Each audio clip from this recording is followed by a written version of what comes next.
Assalamualaikum warahmatullahi wabarakatuh. Alhamdulillah wa kafa wassalatu ala nabi Mustafa wa ala alihi wa sahbihi wa man ihtada amma ba'du.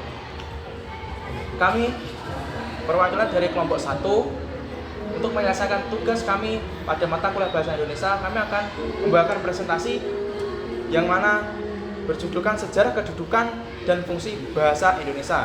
Yang mana presentasi ini terdapat ada mata kuliah Bahasa Indonesia dari dosen pengampu Pak Yoga Yolanda MPD.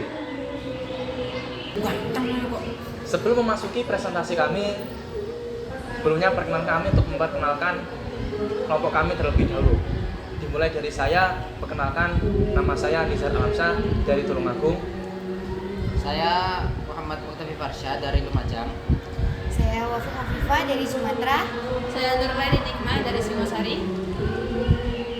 Di sini kami dari Prodi Teknik Arsitektur Fakultas Sains dan Teknologi semester 1 akan membawakan presentasi kami yang berjudul Sejarah, Kedudukan dan Fungsi Bahasa Indonesia.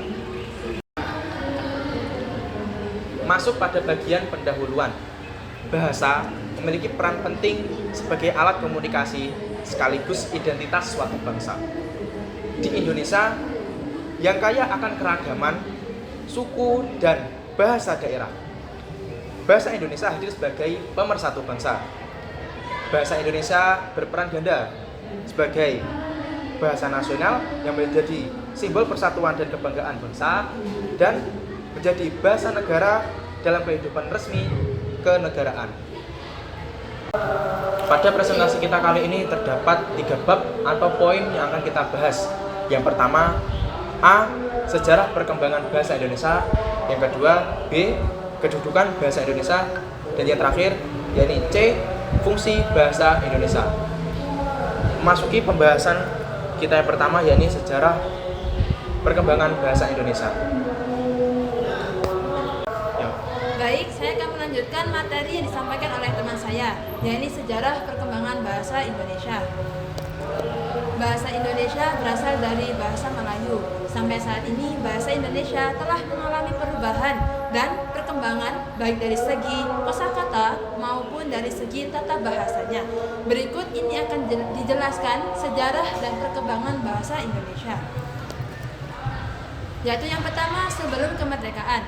Sebelum kemerdekaan, bahasa Melayu telah digunakan oleh masyarakat sebagai alternatif alat penghubung atau lingua franca di seluruh Nusantara, bahkan di seluruh wilayah Asia Tenggara.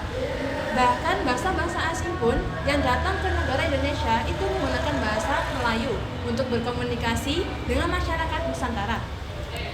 Dan yang kedua, setelah kemerdekaan bangsa Indonesia, setelah diproklamasikan kemerdekaan negara Kesatuan Republik Indonesia, yaitu pada tanggal 18 Agustus tahun 1945 telah ditetapkan Undang-Undang Dasar 1945 yang di dalamnya terdapat salah satu pasal yaitu 36 berbunyi bahasa negara ialah bahasa Indonesia. Dengan demikian, sejak saat itu bahasa Indonesia menjadi bahasa resmi sehingga dalam semua urusan yang tercantum dalam pendidikan, kewarganegaraan maupun pemerintahan itu wajib menggunakan form resmi, harus menggunakan bahasa Indonesia.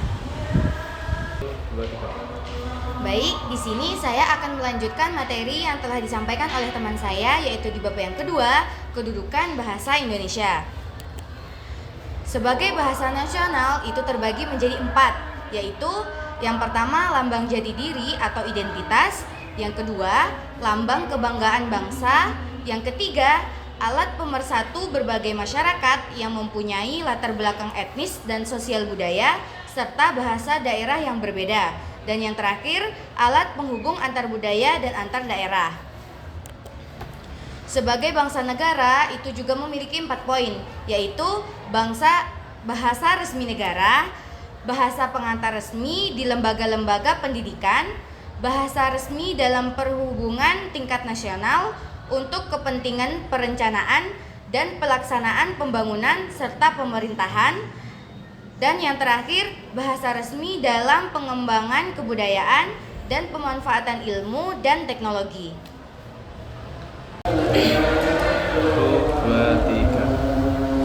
Baiklah, di sini saya akan melanjutkan materi tentang fungsi bahasa Indonesia.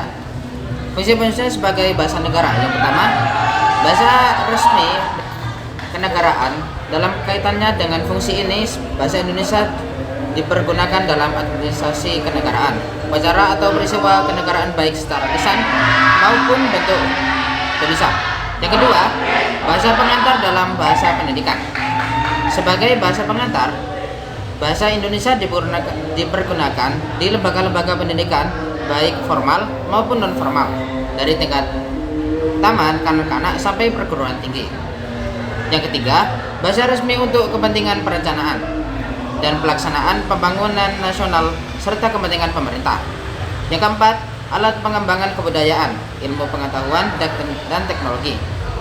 Bahasa Indonesia adalah satu-satunya alat yang memungkinkan kita membina serta mengembangkan kebudayaan nasional demikian rupa sehingga memiliki identitas sendiri yang membedakannya dengan bahasa daerah.